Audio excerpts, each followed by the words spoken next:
हम लोग टेराटोजन्स की बात कर रहे थे और एम्ब्रियोनिक पीरियड में हमने पढ़ा था कि इस पीरियड में क्रिटिकल पीरियड्स भी होते हैं कुछ, क्योंकि यहाँ पे बच्चे के ऑर्गन्स डेवलप हो रहे होते हैं, जैसे लिम्स होते हैं जो 3.5 से 8 वीक के बीच में डेवलप होते हैं। फिर हार्ट का स्ट्रक्चर होता है जो 2.5 से 6.5 वीक के बीच में डेवलप होता है। तो ये ऐसे क्रिटिकल पीरियड्स होते हैं जिसमें कुछ चीज़ों का असर बहुत बुरा पड़ सकता है उसकी डेवलपमेंट पे। वो कैसी चीज़ें होती हैं, जैसे कोकेन होता है, अल्कोहल होता है, मर्करी हो गया, कैफीन हो गया। तो ये सारी वो चीज़ें हैं जो बच्चे की डेवलपमेंट पे बहुत बुरा इफेक्ट डालती हैं अगर इस टाइम पे मदर इन चीज़ों का यूज़ करती है तो, या फिर इन चीज़ों से एक्सपोज हो जाती है तो जैसे कि रुबेला है, ब्लाइंडनेस, डेफनेस, इस तरह की चीज़ें हो सकती है रुबेला से। मैरिजुआना है, कोकेन है, अल्कोहल है, इन सब के बहुत ज़्यादा ही ऐसे फीटल से इफेक्ट हैं जो बहुत लाइफ टाइम के लिए बच्चे के नॉर्मल लाइफ को खराब कर सकती है। मर्करी है, इंटेलेक्चुअल डिसेबिलिटी हो सकती है, सिफिलिस, कैफीन है। तो इसलिए इन सब चीज़ों को टेराटोजन्स बोला गया है जो इफेक्ट करते हैं बच्चे की डेवलपमेंट में अगर वो क्रिटिकल पीरियड के टाइम पे उनकी मदर ले लेती है तो। फिर ये एम्ब्रियोनिक पीरियड में क्रिटिकल पीरियड जो है खत्म नहीं होता है, ये आगे फर्दर फीटल पीरियड में भी चलता है। फीटल पीरियड कौन सा होता है? जो 8 वीक से शुरू होके बर्थ तक चलता है। फीटल पीरियड में बच्चे को फीटस बोला जाता है। ये शुरू होता है 8 वीक से और उसके बर्थ तक चलता है। इस टाइम पे ग्रोथ काफी ज्यादा हो रही होती है क्योंकि फीटस की लेंथ 20 टाइम्स इंक्रीज हो जाती है और उसका वेट भी काफी बढ़ जाता है। जैसे 2 महीने तक 1 आउंस हो जाता है। 1 आउंस को 28 ग्राम्स के आसपास आप बोल सकते हो, और 2 महीने तक इतना हो जाता है, लेकिन बर्थ तक उसका 7 पाउंड्स हो जाता है। 7 पाउंड्स हम केजीज में बोलेंगे तो 3 केजीज बोल सकते हैं। तो यहाँ ये जो पीरियड है फीटल पीरियड, यही पीरियड है जिस टाइम पे ग्रोथ बहुत फास्ट चलती है और डिफ्रेंसिएशन जो हो रही होती है सेल्स की वो कंटिन्यू रहती है। जो सेल्स अलग अलग स्ट्रक्चर बना रहे होते हैं वो बहुत फास्ट बन रहा होता है, ऑलमोस्ट स्ट्रक्चर यहाँ पे बन के तैयार हो गया होता है। जैसे हार्ट की शेप बन गई होती है, स्ट्रक्चर बन गए होते हैं सारे। तो यहाँ पे भी टेराटोजन्स का इफेक्ट होता है, लेकिन इस टाइम पे वो उसके स्ट्रक्चर पे उसके फिजिकल फंक्शनिंग पे इफेक्ट कर सकता है रादर देन उनका स्ट्रक्चर, क्योंकि स्ट्रक्चर बन चुका होता है। हार्ट का, लंग्स का, इन सब चीज़ों का स्ट्रक्चर बन गया होता है। उनकी फंक्शनिंग जो है ना वो सेट हो रही होती है, नया नया फंक्शनिंग स्टार्ट हुआ होता है, तो उस पर टेराटोजन का इफेक्ट हो सकता है। बहुत ज़्यादा क्रिटिकल जो होते हैं इस टाइम पे वो सेंट्रल नर्वस सिस्टम होता है। फीटल पीरियड में बहुत क्रिटिकल होता है सेंट्रल नर्वस सिस्टम। उसका इफेक्ट आईज और एक्सटर्नल सेक्सुअल ऑर्गन्स पे पड़ सकता है टेराटोजन्स का। यही टाइम पीरियड है जिस टाइम पे मदर को थोड़ा सा मूवमेंट भी फील होती है बेबी की, क्योंकि मसल कॉन्ट्रैक्शन शुरू हो जाती है इस टाइम पे 3rd मंथ के आसपास। और कई बार जैसे मदर्स बोलती है कि उनको फील हो रहा है कि बेबी ने किक किया है, तो वो इसलिए होता है क्योंकि मसल कॉन्ट्रैक्शंस हो रही होती हैं। तो 3रे और 4थे मंथ के बीच में मसल्स का भी फंक्शन स्टार्ट हो जाता है। 38th वीक तक कहते हैं कि ऑलमोस्ट जो है डेवलपमेंट फैट और growth of the body continue करती है 38th वीक तक।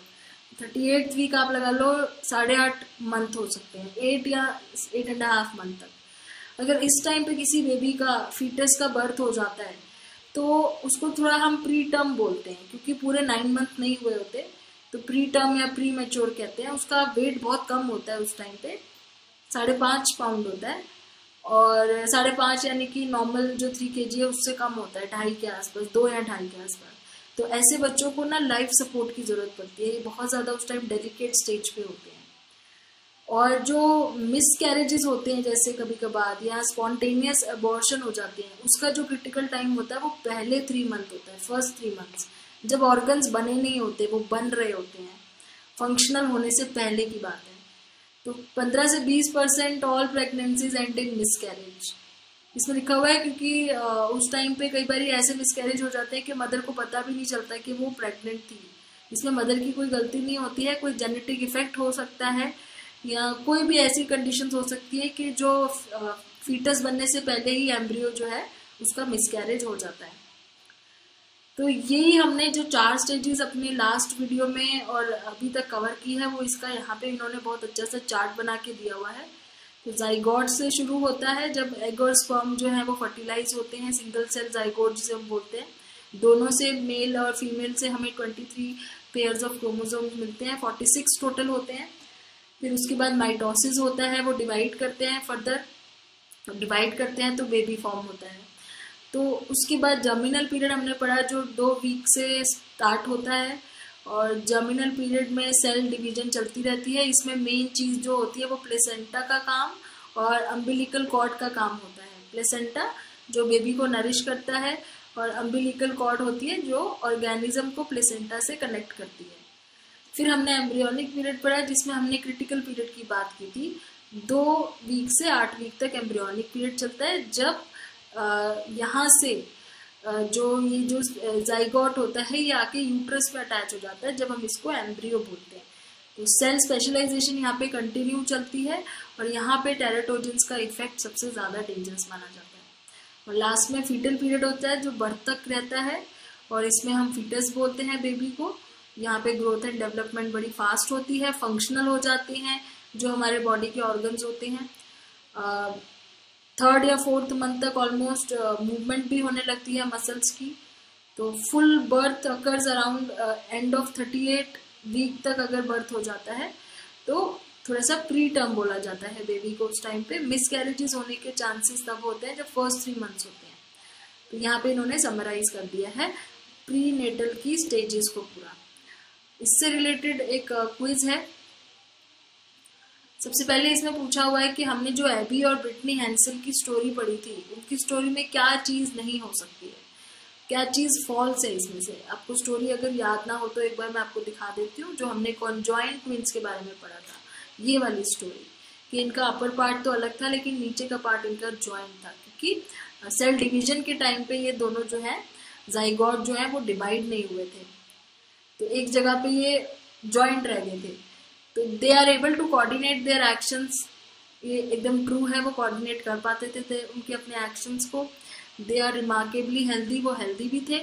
दे could have been successfully separated, ये फॉल्स है कि उनको सेपरेट नहीं कर सकते थे, क्योंकि उनका जो लोअर पार्ट था वो सिंगल था। वो अगर एक सेपरेट करते तो उसमें से एक ही जना बचता दोनों में से। The first 2 weeks of pregnancy are called, पहले जो 2 वीक होते हैं प्रेगनेंसी के उनको हम क्या बोलते हैं? तो पहले 2 वीक को हम बोलते हैं जर्मिनल पीरियड।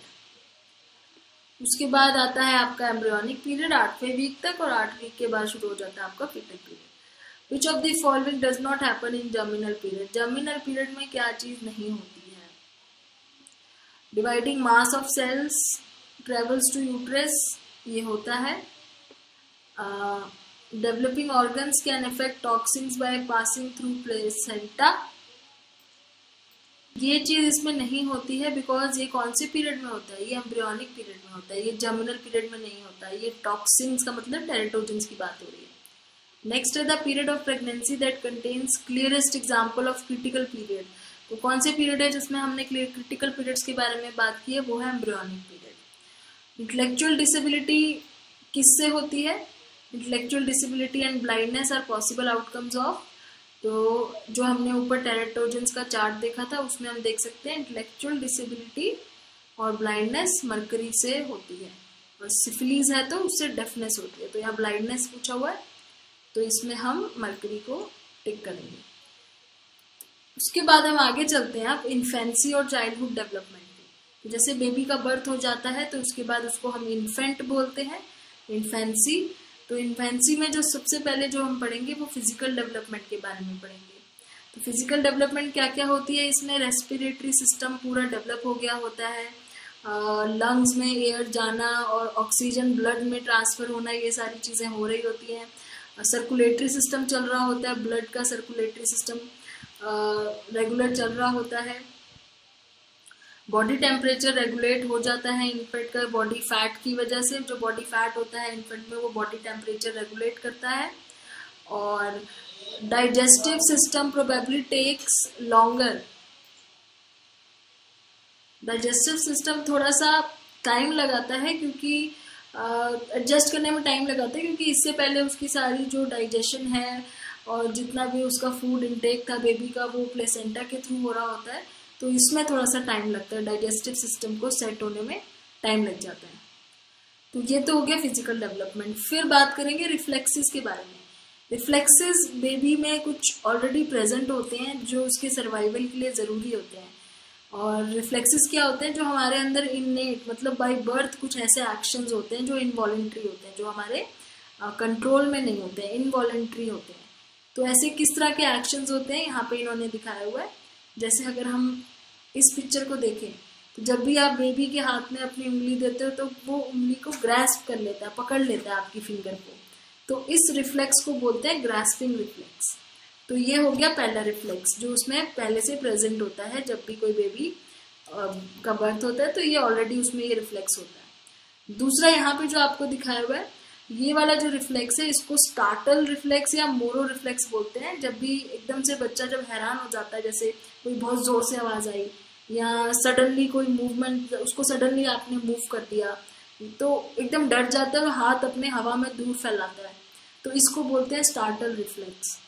तीसरा यहाँ पे सी जो है, सी ये वाली जो फोटो है इसको हम बोलेंगे रूटिंग रिफ्लेक्स। रूटिंग रिफ्लेक्स में क्या होता है, जब आप उसके बेबी के चीक पे टच करते हो तो वो अपना मुंह उस तरफ घुमा के मुंह खोलने लग जाता है एज इफ कि वो खाना ढूंढ रहा हो, तो इसको रूटिंग रिफ्लेक्स बोलते हैं।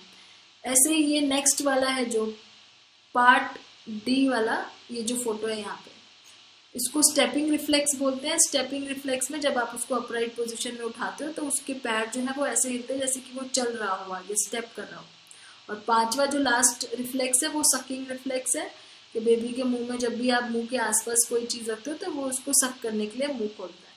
तो ये ऐसे 5 रिफ्लेक्सेस हैं, grasping reflex, startle reflex, routing reflex, stepping reflex और सकिंग रिफ्लेक्स, जो ऑलरेडी बेबीज में पहले से होते हैं, जो उनके नॉर्मल डेवलपमेंट को इंडिकेट करते हैं। क्योंकि डॉक्टर्स जो है ना वो ये सब 5 रिफ्लेक्स बेबीज में चेक करते हैं बर्थ के बाद कि ये रिफ्लेक्सेस उनके अंदर हैं या नहीं। क्योंकि अगर ये नहीं है तो इसका मतलब हो सकता है उनकी ब्रेन डेवलपमेंट में या कहीं नर्वस सिस्टम की डेवलपमेंट में कुछ ना कुछ डिफेक्ट है। तो इन 5 रिफ्लेक्सेस का होना बहुत जरूरी है इन बेबीज में। तो ये तो था रिफ्लेक्सेस के बारे में।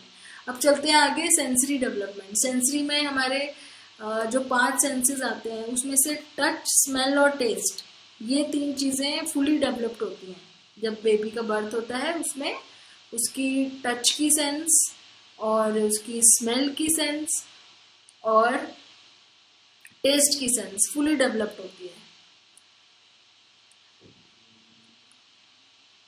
उसके बाद आता है आपका हियरिंग सेंस। तो इसमें ये लिखा हुआ है the sense of touch is most well developed but make perfect sense when one realises how much skin to whom contact. तो सेंस ऑफ जो टच होती है वो तो पूरी अच्छे से डेवलप हो चुकी होती है। फिर उसके बाद सेंस ऑफ स्मेल भी डेवलप हो जाती है बिकॉज वो मदर के मिल्क अपनी मदर के मिल्क की खुशबू से या कोई और मिल्क की जो अगर किसी और वुमेन का मिल्क है उसमें वो डिफरेंस पहचान लेते हैं, तो सेंस ऑफ स्मेल भी डेवलप हुई होती है। टेस्ट की भी डेवलप हो जाती है क्योंकि ये मीठी चीज को ज्यादा प्रेफरेंस दिखाते हैं और अगर आप उनके मुंह में कोई खट्टी चीज या सॉल्टी चीज डालो तो वो थोड़ा सा अजीब सी शक्ल बनाते हैं। तो इसका मतलब उनके अंदर टेस्ट का जो सेंस है वो भी डेवलप हो चुका होता है। हियरिंग जो होता है, हियरिंग हमारा जो सेंस है उसमें टाइम लगता है क्योंकि उनके कानों में कुछ ऐसे फ्लूइड, एमनियोटिक फ्लूइड होता है जो अभी साफ नहीं हुआ होता है। जब वो वूम में थे मदर की तो उसमें फ्लूइड कानों में चला जाता है तो वो निकलने में टाइम लगता है।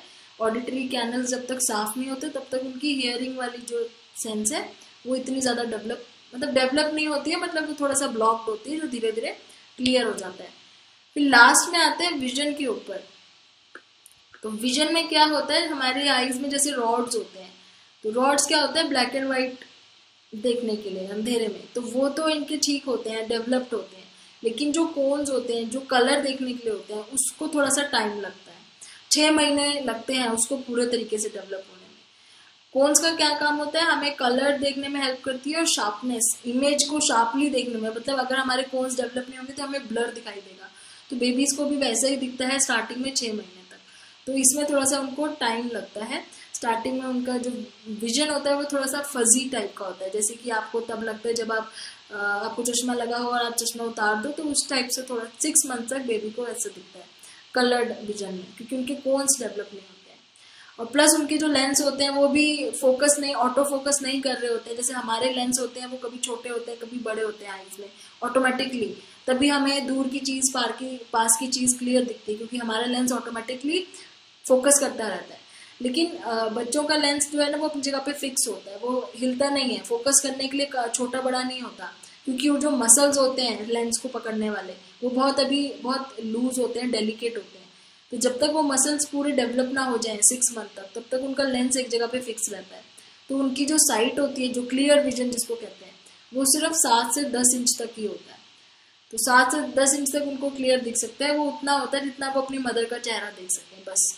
तो क्योंकि उनका जो लेंस होता है वो फिक्स रहता है एक जगह पे, क्योंकि लेंस को पकड़ने के लिए जो मसल्स होते हैं वो पूरे तरीके से डेवलप नहीं हुए होते हैं। तो यही रीजन है कि उनका जो विजन है थोड़ा सा ब्लर्ड होता है, उनको 7 से 10 इंच तक का क्लियर दिखता है, उससे पास या उसके दूर का नहीं।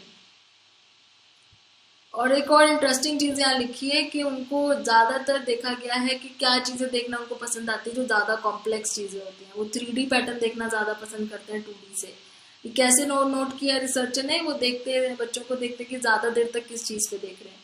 तो बच्चे 3D चीजों को ज्यादा देखते हैं, सिंपल चीजों को इतना नहीं देखते, और ह्यूमन फेस को ज्यादा प्रेफर करते हैं। अगर एनिमल फेस रखा हो या टॉय रखा हो, ह्यूमन रखा हो, तो ह्यूमन फेसेस को ज्यादा ध्यान से देखते हैं। और आवाज भी सुनने में वो ह्यूमन वॉइसेस को ज्यादा प्रेफर करते हैं। वो ये सब इसलिए करते हैं क्योंकि इससे उनका रिलेशनशिप उनके केयर गिवर के साथ आगे जाके अच्छा बन सके। तो ये इनवॉलेंटरी है, वो जानबूझ के नहीं करते, वो अंदर से उनकी इनवॉलेंटरी ये सब चीजें होती हैं। प्लस एक बहुत ही एक अच्छा एक्सपेरिमेंट है यहाँ पे जिसको विजुअल क्लिफ कहते हैं। इसमें इन्होंने ये बताया कि उनको डेप्थ परसेप्शन भी होती है। डेप्थ परसेप्शन मतलब उनको कोई चीज अगर दूर है तो उनको पता लग जाता है कि वो चीज बहुत दूर है हमसे। जैसे यहाँ पे इन्होंने एक एक्सपेरिमेंट किया था, एलेनोर गिब्सन ने एक एक्सपेरिमेंट किया था बेबीज पे। इस तरीके से टेबल था जिसमें ऊपर ऐसे एक पैटर्न बना था और फिर आगे ये कांच का गिलास है, ये पूरे पे कांच का गिलास है, लेकिन यहाँ पे ये पैटर्न जो है वो इधर बना हुआ है और यहाँ पे नीचे बना हुआ है। तो मतलब बेबी को उस पे ये लगेगा देख के कि यहाँ पे जो है कुछ है नहीं, तो वो गिर जाएगा यहाँ से नीचे। तो उन्होंने जब ऐसे एक पैटर्न पे बेबीज को बिठाया तो वो बेबी यहाँ तक तो आए चल के, इसके आगे नहीं गए चल के, जबकि ग्लास था। लेकिन क्योंकि वो पैटर्न उनको बहुत दूर और ये छोटा दिख रहा था, उन्होंने जानबूझ के, एलेनोर ने क्या किया था, ये वाले साइजेस या ब्लॉक्स के इनको बड़ा रखा था और इनको थोड़ा छोटा कर दिया था, जिससे ये बेबीज को ये लगे कि वो नीचे दूर है, बहुत डेप्थ में है। तो जब बेबीज यहाँ से चल के यहाँ तक आते थे तो उसके आगे वो देखते थे तो उन्हें लगता था कि आगे कुछ नहीं है, तो वो नीचे गिर जाएंगे, तो वो यहीं रुक जाते थे। इसका मतलब उनके अंदर वो डेप्थ परसेप्शन होता था, जिससे उन्हें पता चल जाए कि अब वो बहुत दूर है, वो चीज जिसके ऊपर वो चल रहे थे वो डेप्थ में है। तो उनको 3D का एक तरीके से परसेप्शन था। जैसे यहाँ पे दिखाया हुआ है कि ये बेबी है, यहाँ पे ग्लास है, ऐसा नहीं है कि ये खाली है जगह, यहाँ पे इस तरीके से ग्लास लगा हुआ है, लेकिन ये बेबी उससे आगे चल के नहीं आ रहा है, वो अपनी मदर की तरफ इशारा कर रहा है उसे उठाने के लिए। क्यों? क्योंकि उसे ये परसीव हो रहा है कि वो नीचे गिर जाएगा। तो ये चीज इन्होंने प्रूव की थी एलेनोर गिब्सन ने, कि बेबीज को डेप्थ परसेप्शन या 3D का आइडिया उसी टाइम पे, बर्थ के बाद से ही उनके अंदर ये चीज प्रेजेंट होती है कि वो इस चीज को समझ सके कि आगे जाएंगे तो वो गिर जाएंगे। तो ये विजुअल क्लिफ वाला जो एक्सपेरिमेंट था ये इन्होंने बेबीज के साथ किया था, इस चीज को प्रूव करने के लिए, डेप्थ परसेप्शन को प्रूव करने के लिए। तो यहाँ पे लिखा है कि जब उन्होंने 6 महीने से 14 महीने की एज पे इन्फेंट्स के साथ ये एक्सपेरिमेंट किया तो 81% ऐसे इन्फेंट्स थे जिन्होंने उसके आगे क्रॉल नहीं किया, मतलब इसके आगे नहीं गए, वो यहीं पे रुक गए। तो यहाँ पे ये खत्म हो गया है इनका सेंसरी डेवलपमेंट का।